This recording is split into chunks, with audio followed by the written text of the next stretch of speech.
Okay, I'm gonna make a video how to install the motor with the reducer on the CNC router. When we receive it, this is pre-assembled. What we need to do is we actually separate them. Is 1, 2, 3, 4. We take this off, then these two will be separated. And then before that, you make sure the gantry is properly mounted. The roller block is secured, and you can easily push in it, and it will move freely. That's very important. You gently push, it will move. Okay, that's important. So now let's wait for Jimmy to disassemble this. Let's pause.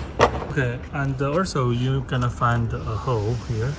So inside have a lock nut. You can rotate it to find it. That the place. I heard some lighting. Then you can loosen that bolts. Then this thing can separate. It's like a lock nut to put these two parts together. So we have to rotate it. You need to rotate again.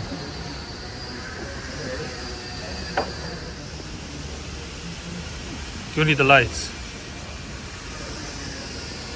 Yes.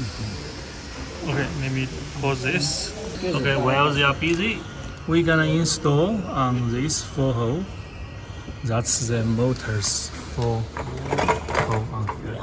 And the gear is the pinion against the gear. And this is to push it up to secure it. So in the beginning, we need to lower this to the lowest point. Okay, we'll get the Allen key to lower this. Okay, you put this nut on top. It's more easier for it to go down to the lowest point.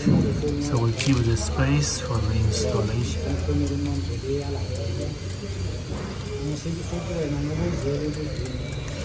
And this bracket is mounted, secured, should be tight. You can double check, but we check it's very tight. Okay, now like this. So now this side you have the reducer and the motor. Okay, leave the motor alone, and then we have the reducer. So you can see here, actually the lock nut was here. So to lock it, this one can easily to turn. This is on a 7-to-1 ratio, so this turn very fast, that side turn very slow. So what we need to do is we holding this, then we push inside to against the gear. Okay, and you can gently turn here to make sure there's no gap. When you're pushing up, remember by one hand. Okay, not so tight, by one hand. And if you notice, if you really turn, it's gonna move. Okay, then we put the 4 bolts here and tighten it, but not super tight, just make sure it do not fall. Then we turn this to push up. Now you can see here, we loosely put the bolts inside now.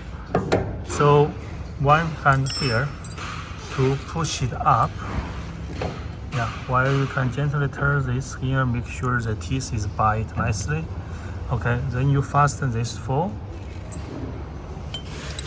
Remember, do not over push up. It's not necessary. Okay, when it's just tight, it's fine. The purpose is make sure this do not fall. We're starting to fasten this one to push it upwards.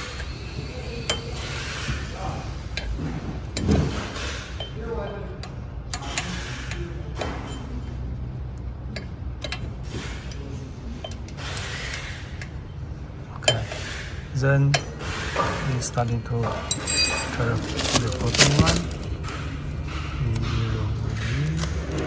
So you can go up to push it up. Okay, the other side also to push it up. And later we're gonna lock this and just leave it for now. Okay, so now if you can feel it, if you can gently turn it, feel as if there's a gap. If there's a gap, you can feel the shake. Then it means you can still push up a little bit. And if there's no gap, if you turn, the machine gonna move. If you see the machine gonna move, if you turn, the machine gonna move. Okay, very easy to move because this is 7-to-1 ratio. so even easier than you push by this. So you feel this if I have a gap. If I have a gap, you can hear it because they have a gap. Okay, now fasten this four very tight, and then tighten this nut. Okay, that's for this side. Okay, now we are busy fasten this. Basically, use a Allen key in a normal length, not super long, also do not extend. It's still against steel, so if fasten enough, you're gonna feel it. Okay, now we push this upwards. Make sure it's tight. Okay, it's tight. And then after tight, we push this lock nut down. This is actually a nut. Then we turn it down. We're gonna use a little spanner to fasten it as well. Okay, that's for this side. Okay, this side is done, and you can feel, you can have a tiny movement if you really turn it. It's normal. If you're turning more, of course, the machine is starting to move. If you're turning more, the machine is starting to move. So have tiny shake, it's normal. Let me show you. We actually make a gap on the other side. Come on. So you can see this is actually the gap. See, that's the gap, because you can see it's not really doing anything. Then it's moving. Come back, moving. See, moving, but there's a gap. You can feel it. That's a gap. Okay. So it moves, but it's after the gap. So you can see more closer. See, it's move, but there's a gap. That is gap. We need to prevent that. Now we rectify this side. You can feel there's no movement. And if you really turn, then the machine starting to move. Okay, that's fine. Okay, next step is we're gonna put the motor back, but just remember the lock nut need to put here. You cannot just rely on the keyway. In the beginning, the keyway is fine, but during time the key probably falling out. That's why you have to lock this through the hole. Okay, this is a motor. You can see here has a key. This key is going to the keyway here. Okay. If you without it can still install, machine will have all kinds of weird problem. And then you also need to lock this through this hole by rotating this. You can actually line up here first. You can put Allen key here to line up this first. Then you put the motor inside, making life easier. Okay, basically what I mean is like this. We prepare this ready. Then you turn this key to the angle, match whichever this angle, then you push it in.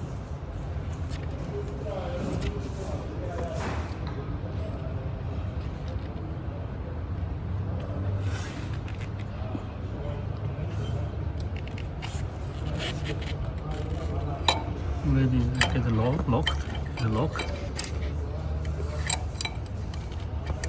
It's a bit tight to go in. You got the flat screwdriver, did it? Yes. Yeah, you can bend this to make it open more. Of course, losing it first. Okay. And you can push this one inside.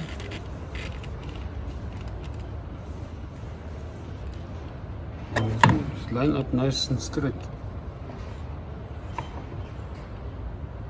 Just wiggle a bit. Yeah.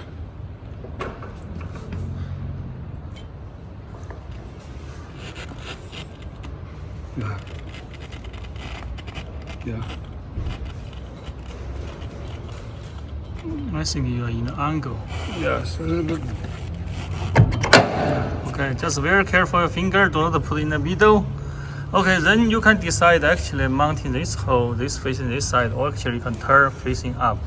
Normally we do facing that. Okay, normally facing this side, facing this side, facing that side.